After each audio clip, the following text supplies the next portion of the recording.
devocional. Somente a Escritura marca a sua vida através da vida devocional. Estatísticas dizem, meus irmãos, que por volta de 70% a 80% dos chamados cristãos não leem a Bíblia todo dia. E eu digo para você que talvez essa estimativa seja otimista.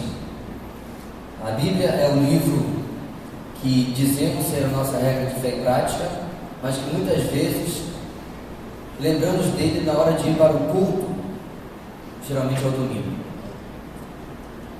Mas no Salmo primeiro, meus irmãos, o Senhor inspirou o salmista em uma canção onde ele coloca o papel da palavra de Deus como divisor de águas entre aquele que teme ao Senhor e aquele que não teme. O Salmo primeiro diz: como é feliz aquele que não segue o conselho dos ímpios, não imita a conduta dos pecadores, nem se assenta na roda dos zombadores. Ao contrário, sua satisfação está na lei do Senhor, e nessa lei ele medita dia e noite. Então, meus irmãos, o versículo 2 já traz um contraste para nossas vidas entre aqueles que não servem ao Senhor, aqueles que não têm o temor ao Senhor, aqueles que não querem andar com Deus.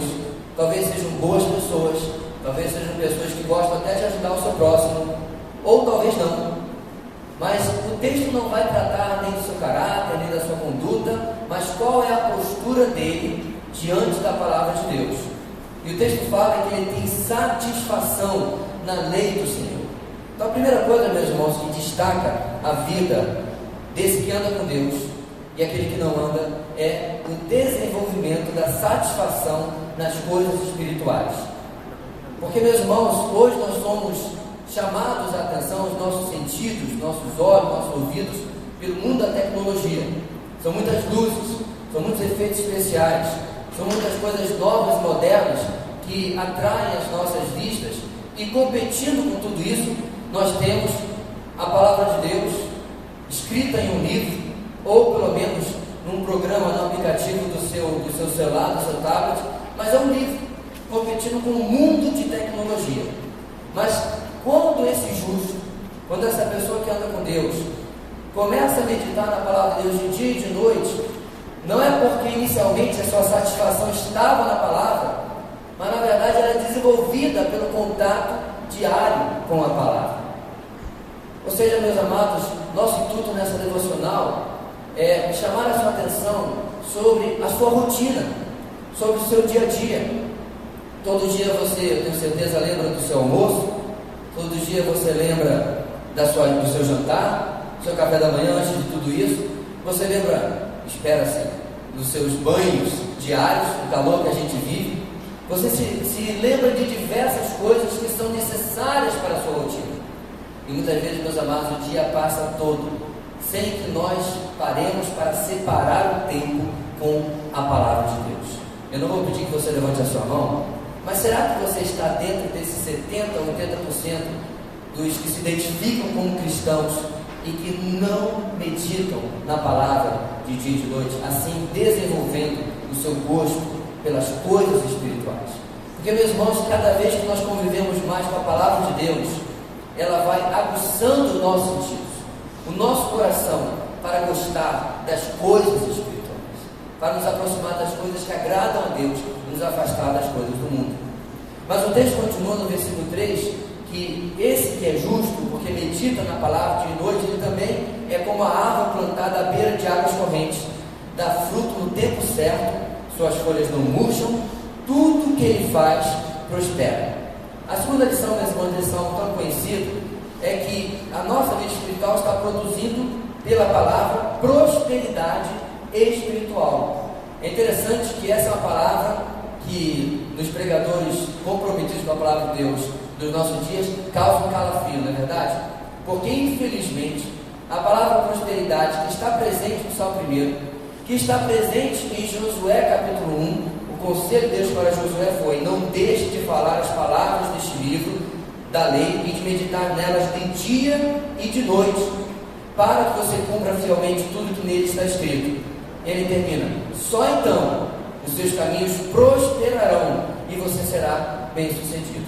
É claro, meus irmãos, que a palavra de Deus não está falando de prosperidade financeira.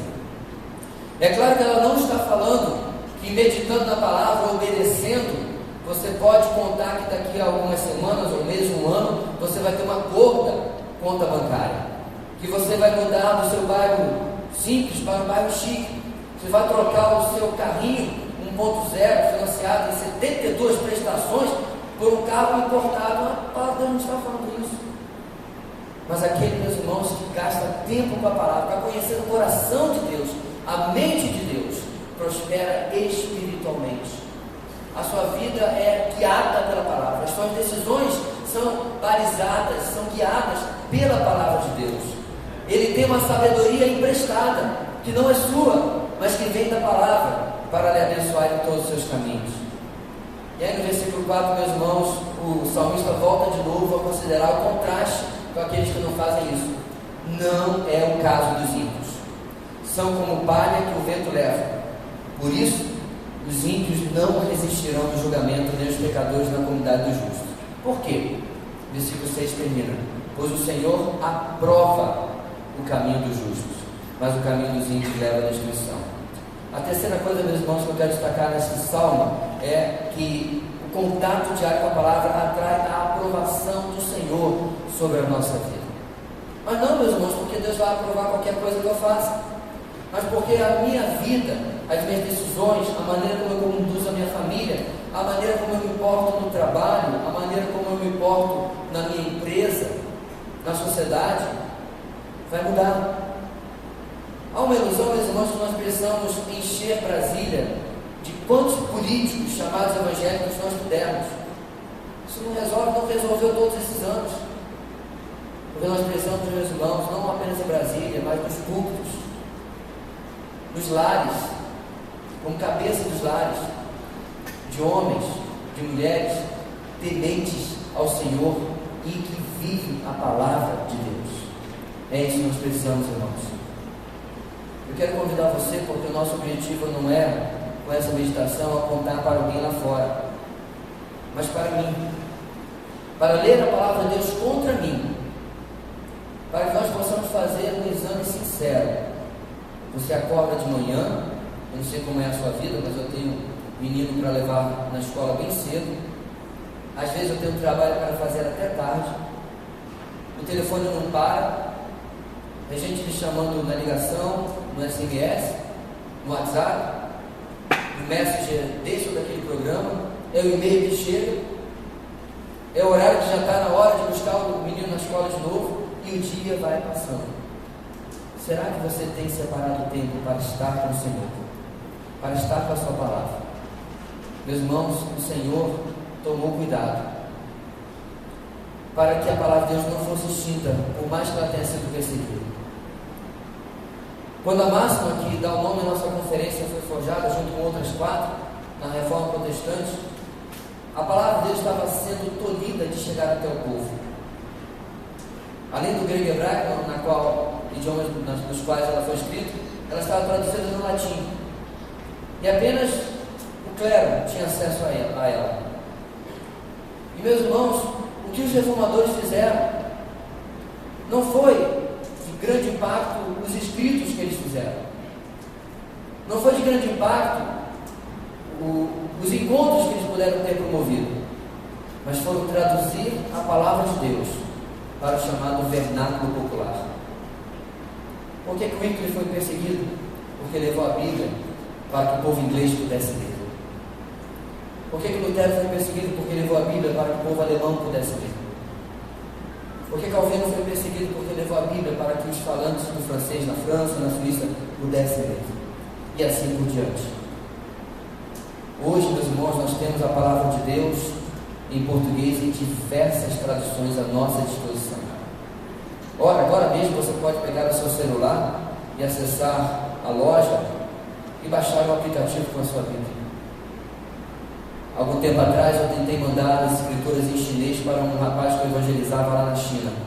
Ele não conseguiu abrir o site, porque o site era censurado. Realidade no século XXI, completamente diferente da minha e da sua. Primeira coisa, meus irmãos, que nós queremos que você saia desta conferência compromissado com Deus é: eu terei um tempo diário com a palavra de Deus. Eu separarei 10 ou 15 ou 30 minutos, não importa, mas eu terei um tempo diário com a palavra de Deus. Não uma leitura superficial, estilo ventilador, mas uma leitura, meus irmãos, que segue, por exemplo, o conselho do puritano Jonathan Edwards. Eu lerei a Bíblia contra mim. Eu lerei a Bíblia contra as minhas decisões, contra os meus pensamentos, contra a forma como eu fui até criado, para que eu possa fazer uma releitura de toda a minha vida através da palavra de Deus. E finalmente, eu julgarei tudo que é pregado de um culto através da palavra de Deus. Meus irmãos, nenhum pastor está acima da palavra de Deus. Que sejamos crentes bereanos, como dizem Atos, que quando Paulo expôs o Evangelho para eles, os judeus na sinagoga em Bereia, eles pegaram os seus rolos, não um livro como nós temos, e conferiram se aquilo que Paulo estava pregando era assim mesmo, e eles foram chamados de nobres. Meus irmãos, é tempo de surgir uma igreja nobre no Brasil.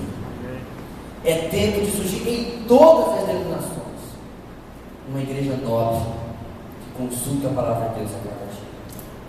Que Deus possa nos ajudar, meus irmãos, a voltarmos desta forma para a Escritura. Somente a Escritura marca a sua vida através da vida devocional, eu acrescentaria, diária.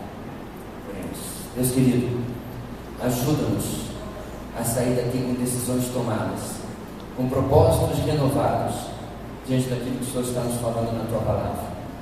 Ajuda-nos porque precisamos, para que ela nos guie e volte verdadeiramente a ser nosso manual de fé e de prática.